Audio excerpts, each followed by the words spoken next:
Hello guys, today I've got Redmi Headphones Neo and I'm going to show you how you can easily install NCW application for them in your Android phone.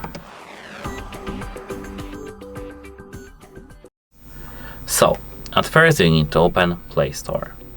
Here in the Play Store tap search and search again. You need to type show me earbuds.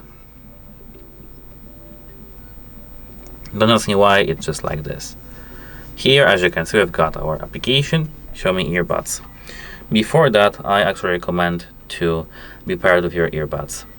Now hit install.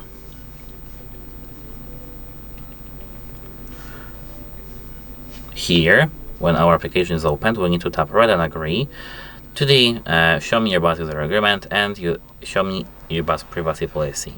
And of course, here the second thing is about sending data. You can tweak it, I won't.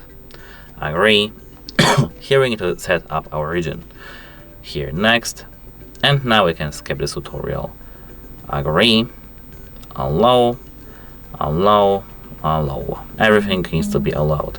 Of course, apart from notifications. And as you can see, here we've got our headphones connected. That's it. Goodbye.